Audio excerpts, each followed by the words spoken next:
Descubriendo el mundo con David Cañedo.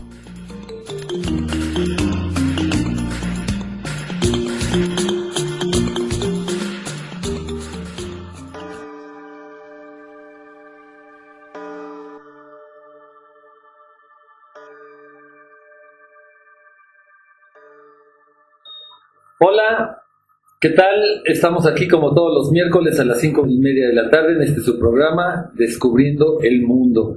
Y todavía nos queda bastante por descubrir. De hecho, nos podemos pasar toda una vida y no terminamos de descubrirlo. Este mundo, a pesar de que ya nos quedó chiquito nosotros como especie, ya somos 7,000 millones de personas y ya no hay prácticamente lugares por descubrir.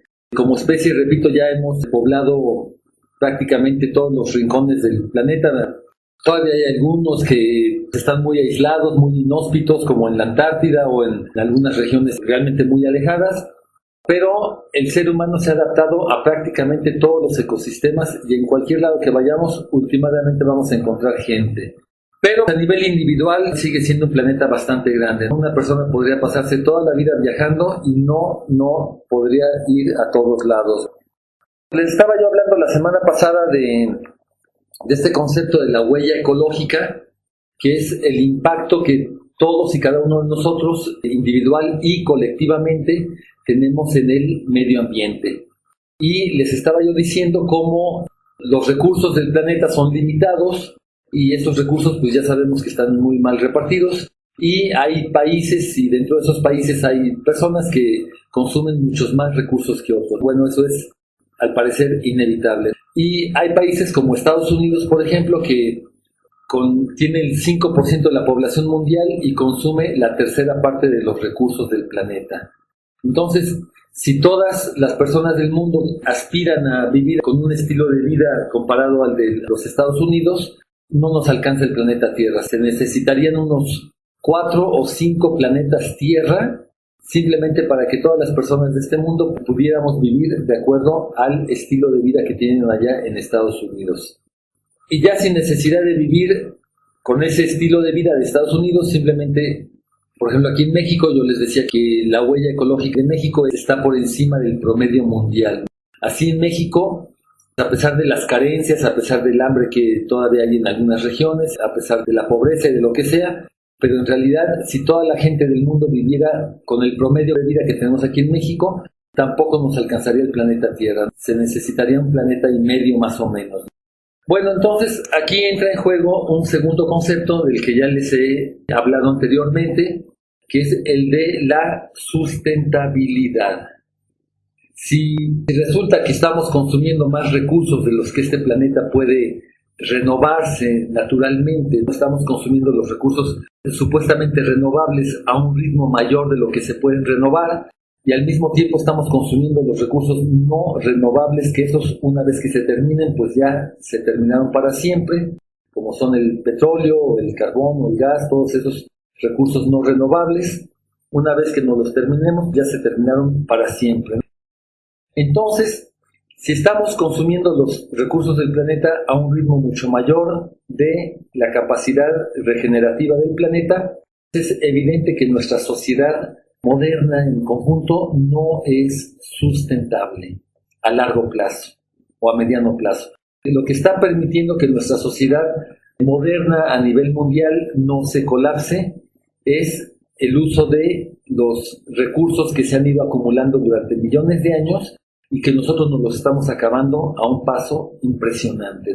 Entonces nos estamos acabando las selvas, nos estamos acabando los recursos pesqueros, nos estamos acabando, ya dije, del petróleo y de las fuentes de energía no renovables, etcétera, etcétera. Entonces, realmente no es sustentable. Hay una definición de sustentabilidad que es muy interesante, que dice que la sustentabilidad es la capacidad para satisfacer nuestras necesidades actuales sin comprometer la capacidad de las futuras generaciones de satisfacer sus propias necesidades.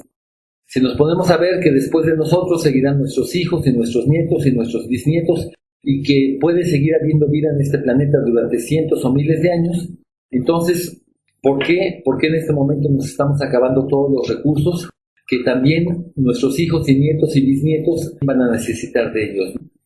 Entonces, ahorita nuestra sociedad actual... Hola, bueno, pues ya estamos de regreso después de estos apagones, porque resulta que si se va la luz, pues no hay corriente, ¿verdad? No podemos salir al aire. Bueno, pues vamos a continuar con el programa y esperemos que no se vuelva a ir la luz. Les estaba yo hablando sobre sustentabilidad, pero vamos a aprovechar esto de los apagones, porque realmente es interesante. Miren, la situación es esta, ¿sí? Nosotros como humanidad, la humanidad en general, nos hemos acostumbrado a gastar y malgastar tremendas cantidades de energía.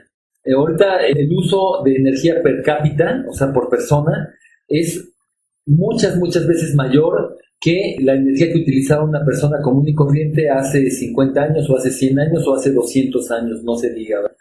Durante la mayor parte de la historia de la humanidad, bueno, no se diga los millones de años que estuvimos evolucionando desde que nos consolidamos como especie, el Homo sapiens, pero incluso después las civilizaciones, cuando empezaron las primeras civilizaciones como Egipto, como Sumeria, como los mayas, como todas esas civilizaciones que han pasado por el escenario de la historia, pues durante toda esa larga historia de la humanidad, el consumo de energía por persona era realmente bastante bajo. Y consistía básicamente ¿en qué? Pues en leña, madera. La gente usaba leña para calentarse o para calentar sus alimentos, pero ni siquiera existía la electricidad, el petróleo ni siquiera se utilizaba, y la gente, cuando no saben ni siquiera que existe electricidad o petróleo, pues la gente se acostumbra a vivir de muchas maneras distintas. Entonces, fue a partir de que se empezó a utilizar los combustibles fósiles, hace apenas 250 años fue cuando se empezó a utilizar el carbón en gran escala, y después hace apenas ciento y tantos años que se empezó a utilizar el petróleo, y fue cuando de repente nos aborazamos, nos acostumbramos a vivir con altos niveles de energía, y actualmente nuestra sociedad moderna es un verdadero despilfarro de energía. En la actualidad, por ejemplo, nuestras ciudades se ven en la noche desde el espacio exterior. Se han visto fotografías del planeta Tierra en la noche y es una verdadera telaraña de luces que se ven, todos los centros de población importantes, y todo eso está irradiando energía hacia el espacio exterior. Entonces, en una ciudad común y corriente, por ejemplo, vamos a la Ciudad de México, y pues es un derroche de energía por todos lados. Necesitamos cada vez más y más energía. Nuestra sociedad industrial moderna, estamos completamente dependientes de la energía, y esa energía nos la proporciona básicamente el petróleo. Aquí en esta región de Tenango de Doria, la electricidad llegó tarde aquí, ¿no? En otras partes de la República, por ejemplo en la Ciudad de México, ya había electricidad desde hace más de, yo pienso desde hace 100 años o más, ya había electricidad. Claro, no todo el mundo tenía acceso a la electricidad al principio, pero poco a poco se fue extendiendo, y hasta que actualmente prácticamente toda la gente tiene acceso a la luz eléctrica en sus casas. Aquí en Tenango de Doria, como esta región siempre estuvo bastante aislada, la electricidad apenas estaba llegando hace unos 40 años más o menos. Como por 1970, por ahí, fue cuando las primeras casas empezaron a tener luz eléctrica. Y eran unas cuantas casas, más bien negocios, ahí en el centro, que empezaban con tener un foquito, ¿verdad? Un foquito, y era la gran novedad. Bueno, pues yo soy de la opinión que, así como Tenango de Doria fue uno de los, bueno, o sea, no solo Tenango, en varias partes del país, los lugares muy aislados, les llegó la electricidad hacia el final, cuando ya el resto del país estaba electrificado, y aquí en Tenango de Doria apenas empezó a llegar hace unos 35, 40 años. Hay comunidades todavía que están más aisladas, como por ejemplo allá en el Gosco. En el Gosco la luz eléctrica apenas se estaba instalando hace como unos 14 años, recuerdo. Por 1998 fue cuando nos instalaron la luz eléctrica en el Gosco. En el Techme habrá sido un poquito después, y en otras comunidades como San Nicolás o Santa Mónica, todavía poco después. La electrificación del campo se vino dando poco a poco y finalmente, pues ahorita ya tienen uno que vivir en un lugar de plano muy aislado para que no tenga acceso a la luz eléctrica.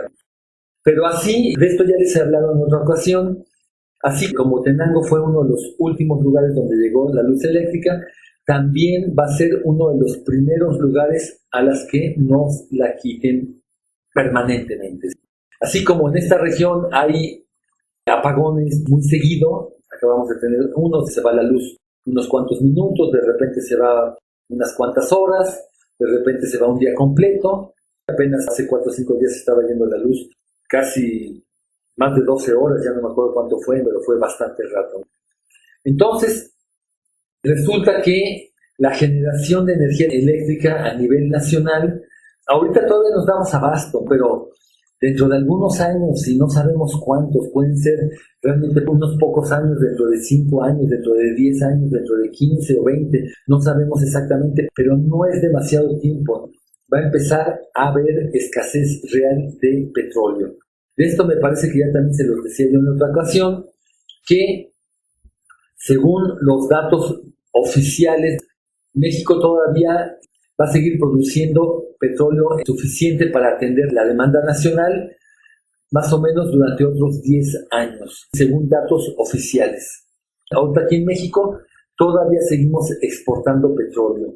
La producción diaria de petróleo en México son más o menos, actualmente son 2,5 millones de barriles diarios, que es bastante. Pero resulta que la demanda de petróleo son 2 millones de barriles diarios. Estamos produciendo 500,000 de barriles en exceso de la demanda en este momento. Y ese 500,000 de barriles en exceso se exportan. Y es una entrada importante de divisas. Pero resulta que la producción de petróleo en México está decayendo. Hace apenas 8 años, la producción de petróleo en México eran 3,5 millones de barriles diarios. Hoy ya estamos en 2,5 millones de barriles diarios. La producción está decayendo. Y se calcula que dentro de 10 años, la producción de petróleo va a seguir cayendo y la demanda va en aumento. Y va a llegar un momento en que la oferta ya no va a satisfacer a la demanda. Y a partir de ese momento, entonces podemos contar con apagones cada vez más frecuentes. En algún momento, quizás no enseguida, pero en algún momento dado va a tener que haber racionamiento de gasolina, ¿sí? Ahorita, por ejemplo, la gasolina la tomamos como si fuera un derecho divino, ni siquiera nos ponemos a pensar de dónde viene, ni nos ponemos a pensar que es un recurso no renovable. Entonces vamos a la gasolinera y llenamos el tanque sin el menor problema y nos creemos con todo el derecho de llenar nuestros tanques de gasolina tantas veces como queramos y derrocharla. Pues va a llegar un momento en que va a empezar a haber racionamiento de gasolina. Esto puede suceder, repito, dentro de 10, 15, 20 años, no lo sabemos, pero no va a ser dentro de demasiado tiempo. Si esto no va a ser dentro de 50 años o dentro de 100 años. Esto es en el futuro inmediato. Inmediato estamos hablando de aquí a 10, 15, 20 años. Entonces, cuando empiece a caer la producción de petróleo y que la oferta no satisfaga la demanda, entonces también va a caer la producción de electricidad. ¿Ok? Y de repente nos vamos a encontrar aquí en Tenango con que los apagones ya no van a durar 10 minutos ni 1 hora, de repente van a empezar a durar 2, 3 días, de repente van a empezar a durar 2, 3 semanas y de repente un buen día se va a ir la luz y quién sabe si algún día regrese. Más o menos así es el pronóstico. Por más que nos parezca ahorita demasiado irrealista, pero ese más o menos es el pronóstico. Ahora, las ciudades en México, las ciudades como Tulancingo, Pachuca o la Ciudad de México, van a seguir teniendo electricidad durante todavía varias décadas. Pero cuando empiece a escasear o cuando no haya suficiente electricidad para toda la gente, ¿a quién le van a recortar primero la electricidad? Pues a lugares como esta región, como Tenango de Doria, donde no hay industria, donde no hay ciudades grandes y donde total, pues les cortamos la luz y no pasó nada. ¿Ok? Más o menos así va a ser.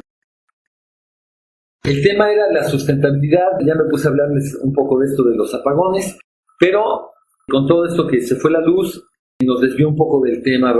Les voy a decir ahorita nada más que, de acuerdo a estos criterios de sustentabilidad, resulta que en todo el planeta, de todos los países, casi 200 países que hay en el mundo, la mayor parte de los países no cumplen con el criterio de sustentabilidad. Hace 20 años hubo una reunión muy importante en Río de Janeiro, la famosa cumbre de la Tierra de Río de Janeiro, que ahorita se acaba de hacer otra. Pero en la cumbre de la Tierra de hace 20 años se propusieron medidas para que poco a poco los países, todos los diversos países, se empezaran a hacer sustentables. Y el primero de esos criterios era reducir las emisiones de carbono. Hay países que contaminan demasiado, empezando por ejemplo por los países llamados desarrollados, como Estados Unidos, como Europa, como Japón, que producen demasiadas gases, porque tienen demasiada industria. Entonces, la idea era que todos esos países empezaran a reducir sus emisiones de carbono en un tanto por ciento. Bueno, 20 años después, ¿qué fue lo que sucedió? Que ningún país lo ha conseguido. Todos esos países que se comprometieron a reducir sus emisiones de carbono, no solo no las han reducido, sino que las han aumentado. Como les digo, ni un solo país de los casi 200 países que hay en el mundo, que todos se comprometieron, bueno, casi todos. Estados Unidos no se comprometió y Australia tampoco, precisamente son de los que más contaminan. Estados Unidos, como se sienten los dueños del mundo, pues no van a tolerar que nadie, ni un tratado internacional, venga a decirles que tienen que reducir sus emisiones de carbono. Ellos simplemente van a seguir contaminando todo lo que quieran, ¿ok? Y todos los demás países, a pesar de haberse comprometido, pues no consiguieron nada. Con una sola excepción. Hay un solo país en el mundo, porque resulta que hay un organismo internacional, tipo la Organización de Naciones Unidas. Hay organismos internacionales que miden todas estas situaciones y este organismo se encarga, cada año sacan una lista de todos los países de acuerdo a ciertos criterios de sustentabilidad. Estos criterios incluyen que produzcan sus propios alimentos, que no contaminen, que el consumo de energía per cápita sea dentro de ciertos parámetros, etcétera, etcétera. Y el único país en el mundo que cumple con estos criterios de sustentabilidad, ¿cuál creen ustedes que sea? Definitivamente no es Estados Unidos, que es uno de los que más contaminan. Tampoco es China, tampoco es México, tampoco es... Hay un solo país que resulta que es Cuba. ¿Cómo ven ustedes? Cuba es un caso muy, muy particular y esta sesión les iba yo a hablar sobre Cuba. Les iba a hablar sobre Cuba, que es un caso muy, muy, muy particular porque es el único país del mundo que, de acuerdo a los criterios de este organismo internacional, se considera que es un país sustentable. ¿Qué fue lo que sucedió con Cuba?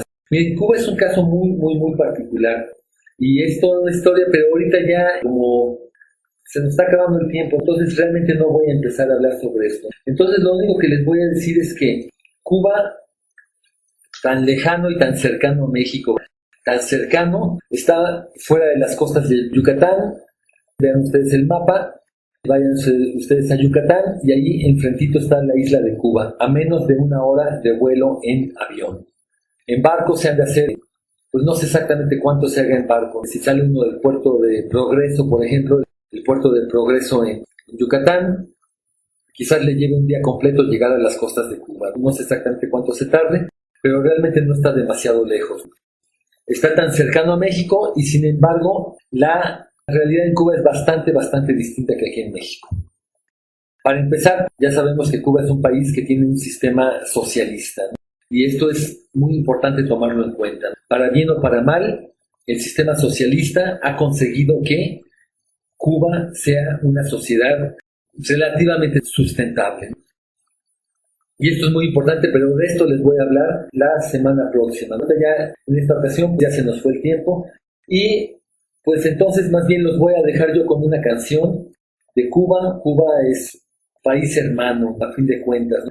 México y Cuba siempre han tenido bastantes relaciones culturales, relaciones diplomáticas, relaciones sociales de todo tipo, todo tipo de intercambios culturales, deportivos.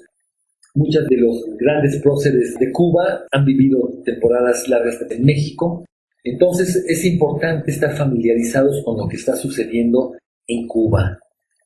Por cierto, ya con esto voy a terminar. Cuba es uno de los países que se me antoja mucho a mí personalmente irme a dar una vuelta. Ahorita en este momento no tengo planes de ir a visitar ningún lado, no estoy contemplando ir a ningún lado, pero si en algún momento dado tuviera yo la oportunidad de hacer otro viaje, Cuba es uno de los que estoy contemplando, ¿no? Dar un buen paseo en Cuba, idealmente sería en bicicleta, porque pues ya he hecho yo viajes en bicicleta anteriormente y un viaje en bicicleta es una buena manera de llegar a conocer bastante un país. Y yo estaba pensando, para conocer bien, o por lo menos lo suficientemente bien, un país como Cuba, que me fuera yo a recorrerlo en bicicleta, pues se necesitaría, yo le calculo por lo menos ya para empezar realmente a ambientarse, para empezar a conocer un poco, dedicarle por lo menos unos 6 meses. 6 meses para recorrer todo Cuba en bicicleta. ¿Cómo ven ustedes? Quién sabe si lo llegue yo a hacer algún día, pero pues está en el tintero. Vamos a ver si algún día se llega a hacer o no. Y si no se puede en 6 meses, bueno, pues el tiempo que se pueda, aunque sea un mes, aunque sean 2 meses, aunque sea el tiempo que sea, pero en bicicleta es una manera muy padre de conocer un país. Tiene su precio, por supuesto, no siempre es fácil, hay percances, está uno muy vulnerable a los cambios en el tiempo, a las lluvias, todo eso, pero pues a fin de cuentas es una aventura viajar en bicicleta. Entonces, quizás algún día, y sobre todo me interesa mucho ir a conocer Cuba por todo esto de la sustentabilidad. Cuba se embarcó en todo un proceso desde hace algunos años, que esto se los voy a platicar la próxima sesión, porque por ahorita ya se nos acabó el tiempo. Entonces yo me despido, los voy a dejar con una canción de Cuba. Todos nosotros estamos familiarizados con la música cubana. Muchos de los ritmos que tenemos en Latinoamérica tienen raíces cubanas. Entonces me despido, los dejo con esta canción, que algunos de ustedes ya la han de haber escuchado anteriormente, y este fue su programa Descubriendo el Mundo con David Cañedo. Nos estamos escuchando la semana próxima.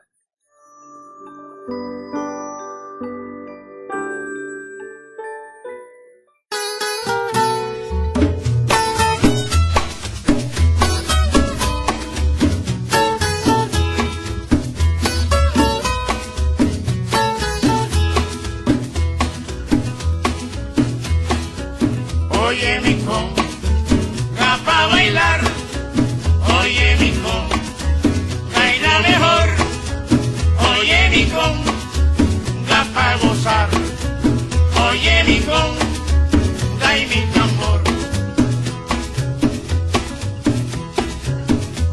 Cuando tú me lleves por las calles a pasear, con mi guarachera blanca llena de lunar, con lunares rojos tan brillantes como el sol, saludando a todos con mi traje y mi farol. Ay, mira papi, la conga que linda va, ay, mira mami, la conga que buena está, ay, mira papi, la conga que linda va, ay, mira mami, la conga que buena está.